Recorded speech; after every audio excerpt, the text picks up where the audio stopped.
Assalamualaikum warahmatullahi wabarakatuh. Jumpa lagi dengan saya Andri dari Program Studi Teknik Industri Universitas Islam Indonesia.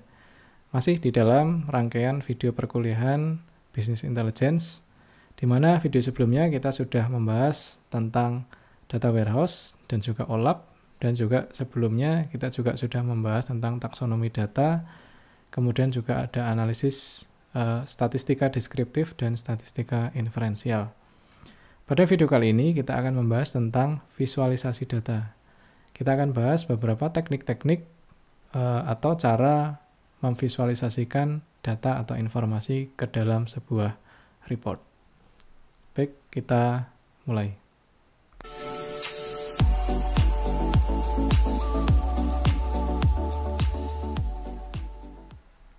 Baik, video kali ini merupakan video untuk pertemuan ke-6 pada mata kuliah Business Intelligence. Nah, di visualisasi data ini sebenarnya atau lebih tepatnya disebut sebagai visualisasi informasi, didefinisikan sebagai representasi visual yang digunakan untuk mengeksplorasi, memahami, dan mengkomunikasikan data. Keilmuan atau keahlian visualisasi data itu memiliki kaitan erat dengan bidang informasi grafis atau infografis, visualisasi informasi, scientific visualization, dan statistika grafis. Bentuk visualisasi data yang tersedia di dalam aplikasi BI antara lain chart dan grafik, serta jenis elemen visual lainnya yang digunakan untuk membuat scorecard dan dashboard. Kita sudah memahami taksonomi data dan tentu visualisasi data harus kita sesuaikan dengan bentuk data yang sudah kita kenal di dalam taksonomi data. Kita akan bedakan grafik dan chart itu ke dalam dua tipe, yaitu yang sederhana dan juga nanti yang khusus. Pertama, di grafik dan chart sederhana kita punya line chart, bar chart, pie chart, scatter plot, dan bubble chart. Ini yang biasanya umum digunakan sehari-hari. Kita pertama akan membahas line chart, di mana ada varian tipe lainnya dari line chart, yaitu spline dan step line chart. Biasanya line chart ini digunakan untuk menunjukkan hubungan antara dua variabel. Chart ini paling sering digunakan untuk menunjukkan perubahan atau tren dari waktu ke waktu. Kalau kita lihat, sebenarnya ada perbedaan antara khususnya dari line dan spline dibandingkan dengan step line chart.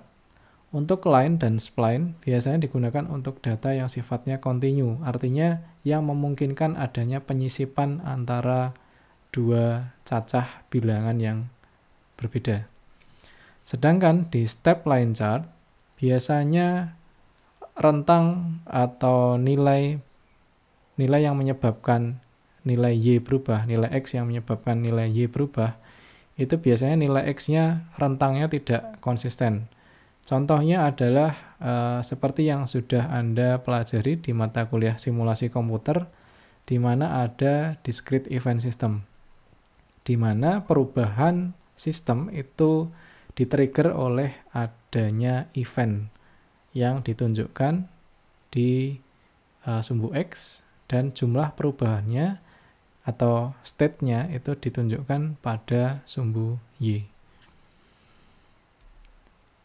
Selanjutnya ada bar chart, di mana bar chart memiliki beberapa varian, vertikal, horizontal, group, dan stack bar chart.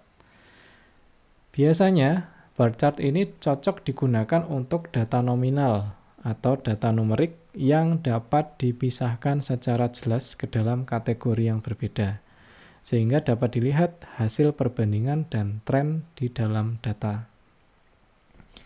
Antara vertikal dan horizontal Anda bisa lihat perbandingannya, termasuk juga group dan stack bar chart. Biasanya nanti vertikal dan horizontal sebenarnya tergantung pada studi kasusnya atau tergantung pada masalah apa yang ingin disampaikan di dalam laporan.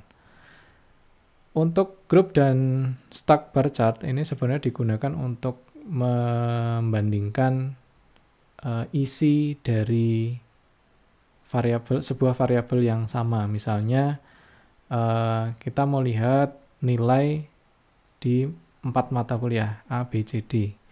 Kita bandingkan nilai antara mahasiswa laki-laki dengan mahasiswi perempuan. Nah, kita bisa bandingkan menggunakan bar chart yang kita kelompokkan. Atau misalnya stack bar chart ini kita gunakan untuk produk-produk agregasi atau sebuah variabel yang bisa kita agregasi atau kita kumpulkan. Nah, kalau yang terlihat di dalam stack bar chart ini adalah, kalau yang terlihat di sini ya, di A, ini adalah totalnya. Kemudian di pewarnaan yang berbeda ini menunjukkan seberapa besar kontribusi nilai tersebut atau yang ditunjukkan dengan warna tersebut itu di dalam total nilai yang didapatkan pada kategori tertentu. Oke, misalnya ini adalah produk A, B, C, D, kemudian berapa salesnya, sales hingga kuartal keempat. Nah, misalnya warna biru menunjukkan sales untuk kuartal pertama, kemudian atasnya kuartal kedua, kuartal ketiga, kuartal keempat. Jadi kita bisa punya rekapan berapa jumlah sales kita untuk 4 produk dalam 1 tahun. Di mana kita bisa lihat proporsi atau kontribusi sales dari setiap produk pada setiap kuartalnya. Kemudian lanjut kita masuk ke pie chart. Pie chart dengan berbagai variannya, ada pie chart, kemudian multi-level pie chart, kemudian ada pie chart map. Nah, biasanya digunakan untuk menggambarkan proporsi relatif dari ukuran tertentu, misalnya persentase relatif anggaran iklan di berbagai lini produk, atau peminat jurusan atau fakultas di perguruan tinggi. Jika jumlah kategori lebih dari 4, misalnya untuk kasus tertentu, maka sebaiknya kita harus memikirkan lagi untuk menggunakan pie chart, karena sebenarnya akan lebih baik jika menggunakan bar chart. Nah, ini adalah contoh pie chart yang sebelah kiri. Kemudian yang tengah ada multi-level pie chart. Ini contohnya misalnya peminat jurusan fakultas. Misalnya ini fakultas ke-1 yang warna yang lebih gelap, ini fakultas kedua, di mana fakultas ke-1 terdiri dari beberapa program studi yang ada di dalamnya. Seperti itu. Kemudian ini adalah pie chart map yang kita gabungkan dengan ini ya, grafik spasial. Kemudian selanjutnya ada 2 dimensi dan 3 dimensi untuk scatter plot. Oke, digunakan untuk mengeksplorasi hubungan antara 2 atau 3 variabel yang terbatas pada visualisasi 3 variabel dalam 3 dimensi. Efektif digunakan untuk mendeteksi tren, di mana seringkali kita berikan kita timpa dengan garis tren, atau kita kombinasikan dengan trend line. Oke, kemudian ada bubble chart. Oke, keterangannya Anda bisa baca di bawah. Jadi kurang lebih di dalam bubble chart ini menunjukkan seberapa besar misalnya margin profit untuk sebuah produk. Kemudian dan juga termasuk untuk wilayah geografis jika kita gabungkan bubble chart dengan peta. Baik, kemudian kita masuk ke grafik dan chart khusus. Kita masuk ke histogram. Ini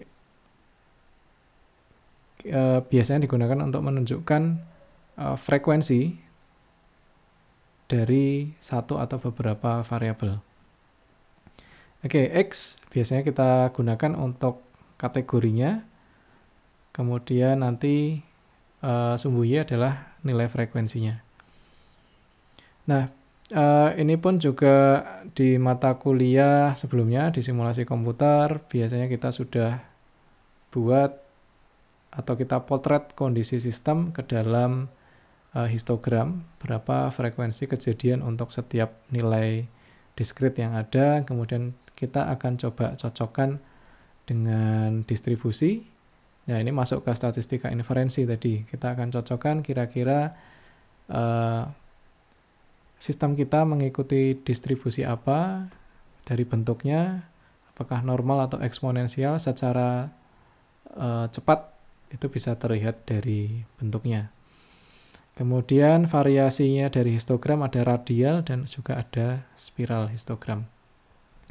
Untuk contoh penggunaannya silahkan Anda bisa masuk ke website berikut ya. Ini sumber gambar juga saya ambil dari sana. Nanti silahkan Anda di sana sudah ada contoh-contoh penggunaan dari grafik dan chart yang ada. Kemudian lanjut ke Gantt chart. Nah, ini biasanya digunakan untuk jadwal proyek atau durasi aktivitas. Termasuk juga urutannya ya, aktivitas mana yang harus dikerjakan terlebih dahulu. Oke, biasanya ini bermanfaat untuk memberikan informasi kepada manajemen terkait pengendalian proyek. Kemudian lanjut ke port chart. Ini juga digunakan juga di dalam manajemen proyek, atau bisa disebut juga sebagai diagram jaringan, di mana ini menunjukkan urutan pengerjaan di dalam sebuah proyek, termasuk juga menunjukkan berapa lama durasi yang harus dikerjakan. Jadi misalnya dari aktivitas 1, kemudian setelah selesai, maka lanjut ke aktivitas 2 dan 4, dan seterusnya. Dan aktivitas 7 tidak bisa terlaksana ketika aktivitas 5 dan 6 belum selesai, dan seterusnya. Jadi ini juga menunjukkan suksesor atau predesesor dari sebuah pengerjaan atau aktivitas di dalam proyek. Kemudian ini adalah geographic map. Ini saya ambil peta untuk kasus COVID di Indonesia, di mana biasanya digabungkan dengan heat map. Jadi semakin gelap warnanya atau semakin padat density-nya, warnanya itu nanti akan menunjukkan semakin tinggi biasanya.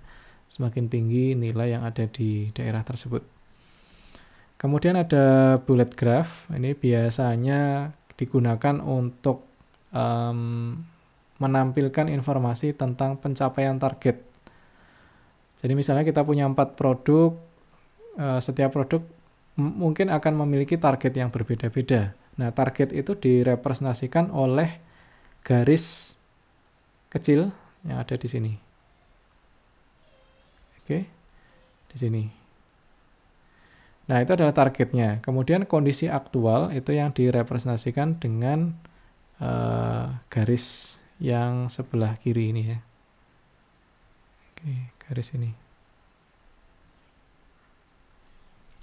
Nah, dari sini harapannya nanti manajemen bisa mengetahui ternyata ada gap yang besar antara kondisi aktual dengan target yang ingin dicapai. Kemudian kita lanjut ke visualisasi data selanjutnya, yaitu ada heat map. Nah, ini kita bisa buat ke dalam satu sumbu koordinat. Ini juga bisa kita gunakan untuk memvisualisasikan korelasi antara dua variabel. Jadi kalau variabel yang satu, yang sebelah sumbu Y, itu kita naikkan, bagaimana korelasinya dengan variabel yang ada di sumbu X. Termasuk juga kalau mungkin ada permainan Football Manager, juga Anda mungkin juga pernah lihat analisisnya, di mana dalam satu lapangan kita bisa melihat pemain ini tadi sudah atau sering mengeksplor daerah mana, ditunjukkan dengan heat map. Termasuk juga konsepnya sama, ini semakin tinggi density-nya atau semakin gelap warnanya menunjukkan area tersebut yang semakin tinggi nilainya. Kita masuk ke highlight tabel. Ini adalah salah satu tabel yang ditampilkan di dalam software Tableau, di mana highlight table ini sebenarnya adalah kombinasi antara heatmap dengan tabel. Kemudian kita masuk ke tree map, dan convex tree map ini digunakan untuk menampilkan data hierarki.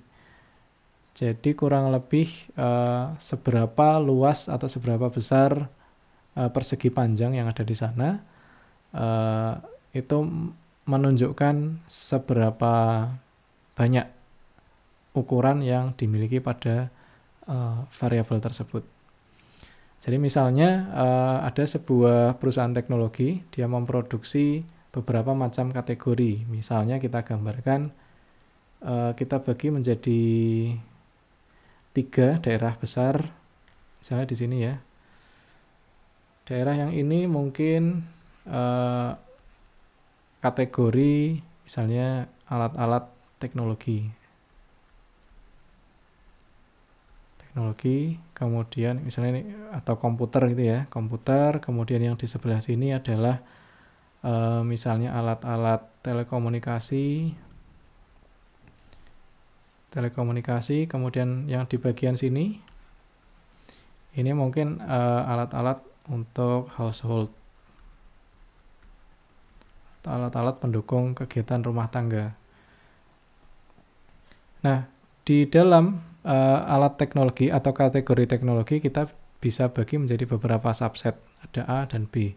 Termasuk juga di peralatan telekomunikasi dan juga peralatan yang masuk dalam kategori household. Kita bisa bagi ke dalam beberapa subset di dalamnya. Oke, ini resume dari beberapa bentuk chart yang sangat beragam. Ini yang saya sampaikan di dalam slide ini hanya beberapa, meskipun sebenarnya sekarang teknik-teknik visualisasi data sudah sangat berkembang. Nanti Anda bisa lihat di link yang tadi saya berikan. Namun secara garis besar penggunaannya adalah pada gambar berikut.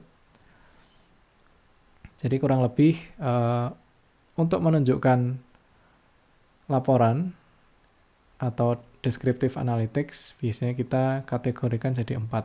Mau kita membandingkan, kemudian relationship, distribusi, maupun komposisinya. Nah, tentu sebelum masuk visualisasi data, kita harus pahami dulu bentuk data kita seperti apa, bagaimana data kita disimpan, dan kebutuhan user seperti apa, dan bagaimana cara kita untuk mengkomunikasikan data kita menjadi bentuk yang menarik untuk bisa diambil keputusan secara cepat dan tepat. Baik, saya rasa cukup untuk materi kali ini. Kita akan lanjutkan ke materi-materi berikutnya. Demikian, apabila ada kesalahan, saya mohon maaf. Wabillahi taufiq wal hidayah. Wassalamualaikum warahmatullahi wabarakatuh.